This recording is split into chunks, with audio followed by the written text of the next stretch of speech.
A very warm welcome to all of you on this special feature, Emerging Trends in Workplace Design. And the one key trend that we're noticing in corporate office spaces today is this growing consciousness about the human factor, something which experts define as ergonomics. Ergonomics, in fact, is a very fascinating concept, still very new in India, and it basically refers to the science of improving the human interaction and well-being in a workplace. But how is it playing out in India? Let's understand that from our panelists. Please welcome Mr. Jeffrey Nagpal, Managing Director, EPCO. We also have some of the best minds from the architecture world who have designed many corporate offices. We have Swati Garg, Director Design, Synergy Corporate Interiors. We have Sanjay Vadva, Director, Design Principal, SWBI Architects, and Manit Rastogi, Founder Partner, Morphogenesis. All of you, thank you so much for giving us time today.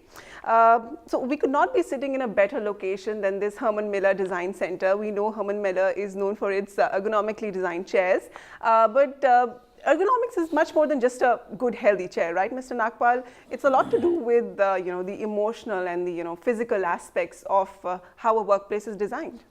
It's the way the human body adapts to the workspace today, which is constantly evolving. We are in a very happy situation where you have very large numbers of people in India working behind a table rather than a machine, with the IT and other industries being what they are. I would divide it in the whole situation into basically health issues and space issues. In the health issues, you have certain things like the articulated keyboard, which helps you avoid carpal tunnel syndrome, where you have, in India, working on a computer is not ancillary to your job when you work in an IT company, it's primary. So you spend every working hour on the computer. You need the best angles and situations to be there. You have things like the flat screen monitor arm, where the angle of how you're looking at a screen, or a standing table, lifting table, which goes up and down, which also helps you stand every 45 minutes for a few minutes, which is again a health-based situation. The other side is the space.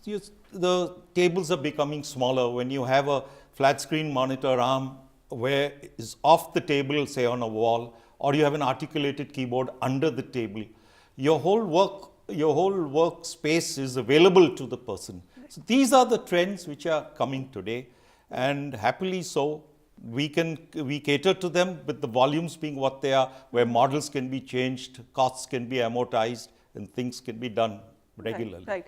Sanjay, Mr. Nagpal here is talking about these smart accessories for your workstation that are ergonomic and that will enhance productivity. Are you seeing that adoption among corporate users today?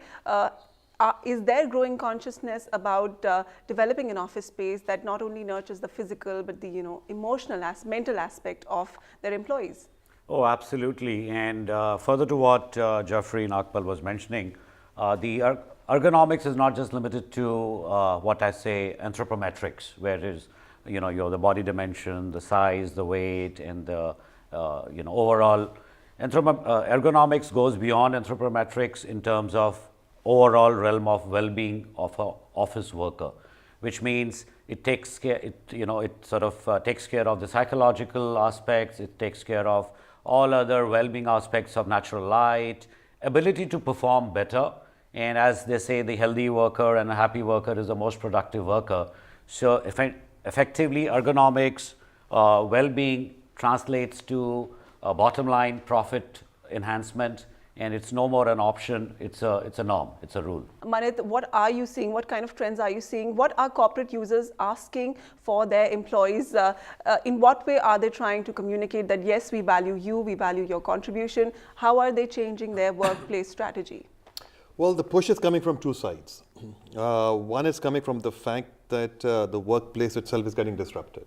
And it's getting disrupted because we are seeing an exponential fallout of technology, and at the same time we are seeing completely new typologies emerge in the workplace itself.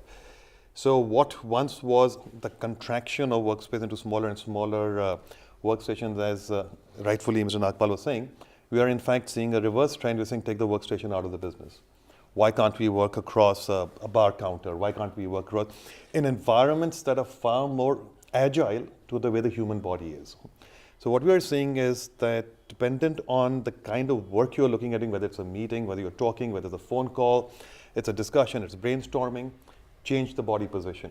Now, what is really interesting about this whole ergonomics thing is that we actually are the masters of this, because 5,000 years back we invented yoga, and even longer back, I assume. And body posture has been something that is very, very well known to us. We just don't articulate it in that fashion.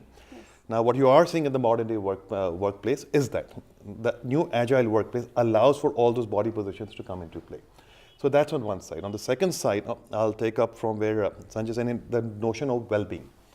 So how do you control glare and yet leave a blind open, or don't even put blinds in the building so you are always in daylight? Now, that is a documented impact on how well you perform. The problem is that most people who design buildings end up designing for daylight without looking at glare. So people draw the blinds, you get the heat, you don't get the view, you don't get the daylight, you switch on the artificial light, and you're back to sick building syndrome. So that's taking a lot of prominence. And least but not last, what you're seeing a big push in today is indoor air quality. And IAQ, which comprises not only of external PM 2.5 matter entering the office, but of internal VOCs, volatile compounds coming from paints, carpets, ceilings, etc., which are at awfully high levels. What we're seeing is corporates pushing for the fact that we want to give the best environment to our employees, whether it is indoor air quality, ergonomics as a subset of the new workplace, or the new disrupted workplace. Okay. Swati, are you also witnessing this trend, the corporate users that you work with, the interiors that you have designed for corporate spaces? Is the new modern office agile? It is very, very agile, and it's changing very fast. Like Banit, pretty much my colleagues over here covered most of the parts. It is highly flexible, so there is no one kind of working style there. You can work on a desk, you will have collaborative spaces, cabins are being done away with, there are a lot of meeting spaces that are replacing it. So an office is catering to various different specialized needs of one person working in different in different areas and in different ways. The per square foot space per person is rapidly shrinking. They want to pack in as many people on one floor, and of course real estate is expensive. Are there clever ergonomic solutions out there to balance out the work environment? So let me put this in perspective first. There are two kinds of corporate firms that we've seen broadly. One are the delivery firms, for which yes, the square footage per person is shrinking, but they're the knowledge firms, and we're seeing a shift from delivery corporates to knowledge corporates, because most firms that we know are trying to de-link revenue equal to head count. They're now looking at revenue equal to brain count. And therefore, the link between the whole sort of idea, the factory idea, that if you have 10,000 people working in a factory, you need X amount of revenue, X amount of production, that notion is breaking down, because in the new world, there is no correlation between number of people and revenue.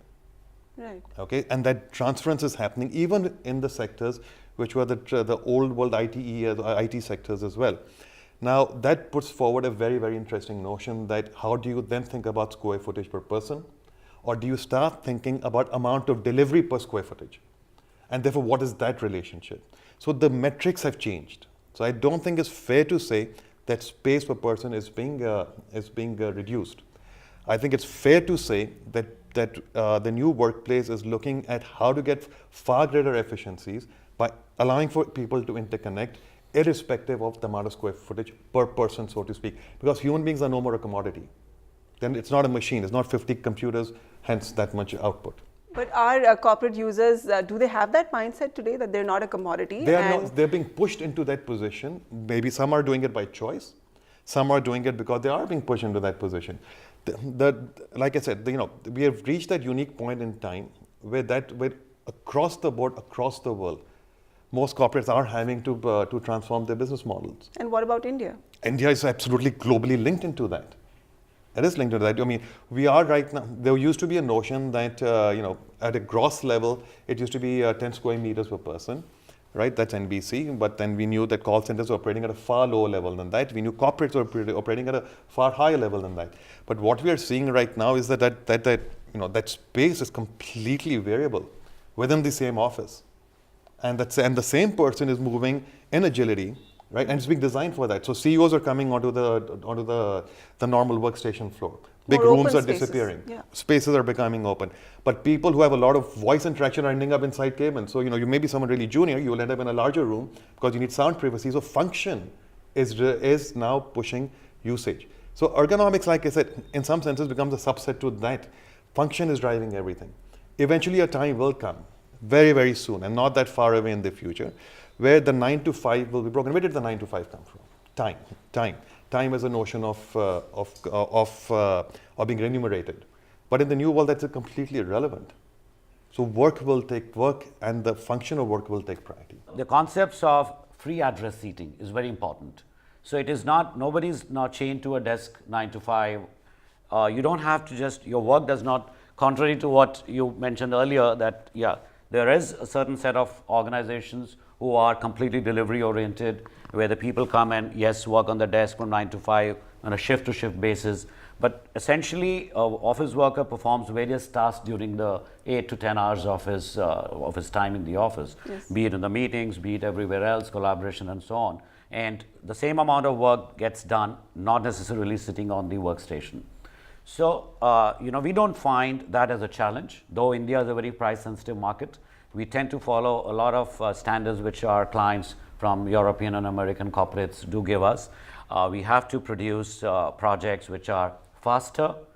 Faster is a bigger challenge than the cost really. It's the, our minimum time we take to get a center up and running. But there are ways and means of free address seating, shared spaces. Each and every space needs to work harder. It is not a meeting room is a meeting room, or a cabin, private office is a private office. Each and every space needs to work that much harder. Swati, the other challenge that corporates today face is retaining their talent, and that's obviously linked to well-being at work. That's where ergonomics kicks in. I think design kicks in the way it is planned. The environment kicks in. Offices are becoming much more trendy. They're becoming more vibrant. I mean, we are becoming very comfortable with using a lot of color in offices, which earlier were in a way quite bland. And overall comfort, so the comfort can be again in terms of lighting, in terms of the quality of indoor air. I mean, you are in an air conditioned environment the whole day, and in fact you can be quite sick in that environment if the quality of air is not good. And so all these things go a very, very long way in retaining talent, and in fact office design is becoming a way of attracting the right people. It's one of the yardsticks which youngsters use today before Absolutely. deciding where they want to work. Absolutely. Right. Mr. Nagpal, so the companies that you're working with, offering your solutions to, when they come to you, what exactly are they asking you for? You see, over a period of time, there's been an evolution. Like, for instance, you had a simple slide-out keyboard tray. Now you have an articulated, which you can work at any angle. And today, one of the main things for people working long hours on a computer is the carpal tunnel syndrome. Now, if you work at a certain angle which is suggested, you can avoid this, and for a very small cost. And so we see the big IT companies only using, for instance, an articulated keyboard or a flat screen monitor arm where the angles can be adjusted so that your neck posture changes as to how you're comfortable with.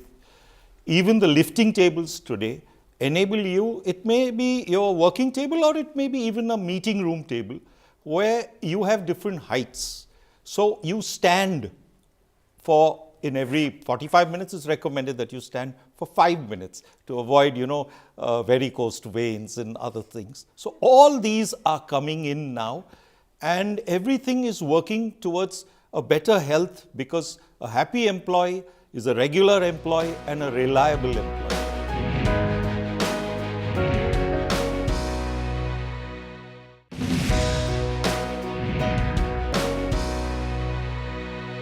I want to now move on to the sustainability aspect. From just being a fad, it's now a real serious concern with many corporates and developers today. In the workspace design, how are they bringing sustainability? Essentially, two-pronged strategy. One is all your infrastructure in terms of services creation, infrastructure that we create, and which is linked to the overall employee well-being in the office. Everybody wants. A couple of years back, I would say we had maybe 10, 15, correct me if I'm wrong, 15 years back, A lot of our clients would resist. Why would I need to invest so much in the capex initially in order to have a higher, and we would have to draw up a whole lot of Excel sheets and return on investment charts that, okay, in 3 years, 6 years, you're going to recover your capex. Today, we don't have to bother that much. It's a given situation. They understand the importance of sustainability, and they can see the sustainability initiatives getting translated directly into their bottom line profits happening. That is part A. Part B is employee retention. How do I look forward to going to the same office every day for the rest of my 1 year, 2 year, 3 year tenure that I'm in? It's a great office space. You can't just have an office space with yellow, blue, red color and make it exciting. Items like indoor air quality, lighting, access to natural light, so many other factors which we factor in for employee well-being is really a given today. Okay. Manit, if you are really serious about sustainability, is it valid to even think about a return on your investment? Well, let me correct you. And, we've been, there is this myth that you need to have a return on investment on a green building. By definition, okay, a green building should be not only cheaper to run, but cheaper to build. Why? Simply because there is no complexity to this.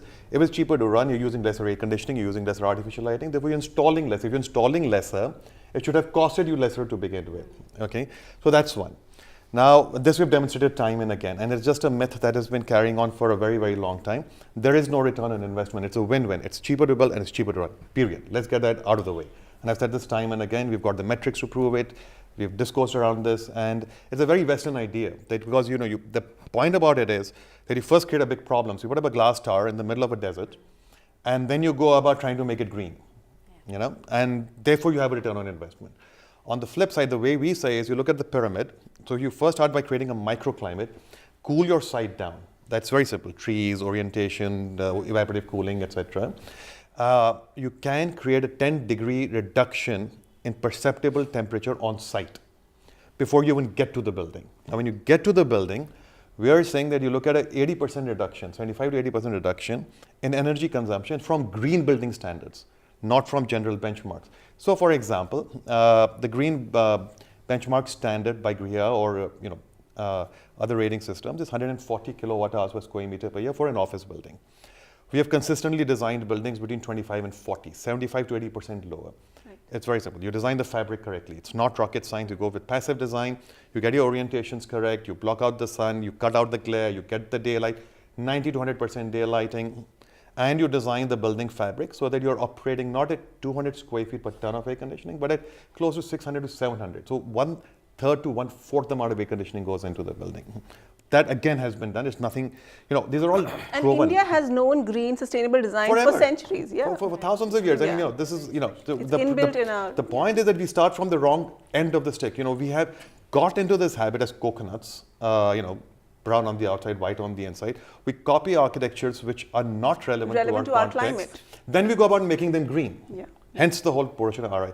So across the 5 different climatic zones in India, hot and dry, Jaipur, Rajasthan, warm, humid, Calcutta, temperate, Coimbatore, Bangalore, composite, Delhi, etc. Right? We have projects in each of these locations which are net zero in energy consumption with on-site renewable energy. Why? Not, like I said, it's not rocket science. Simply because our buildings are designed on energy performance which are 75 to 80% lesser. Rooftop, up to an FAR of about 1.75 can give you a net zero energy building on site. So when you're doing corporate interiors or workplace design, which is really the subject of today's discussion, is that when you are trying to create built-in sustainability agenda in a given envelope in which you don't really have a handle on, that is where the return on investment and decision making in close coordination with the client or the end user is very important. Mr. Nagpal, closing comments from you very quickly. What is your message out there to corporate offices and of corporate users? Why is ergonomics so important? It's not just today the names that you shared with us earlier, the big names in corporate offices. What about the startup revolution in India? Will this concept of ergonomics and comfort workspaces, will that trickle down to that IT revolution also?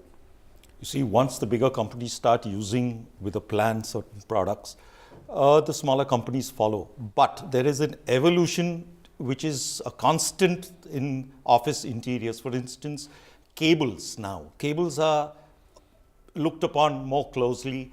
Eventually, they are going to disappear.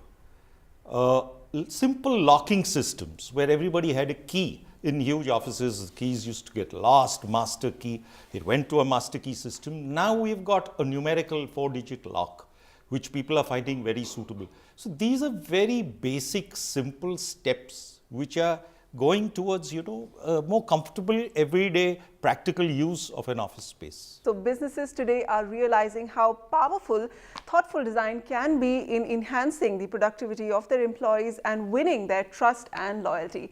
Thank you all of you for sharing your thoughts with me today. Thank you so much for tuning into NDTV Prime. Goodbye.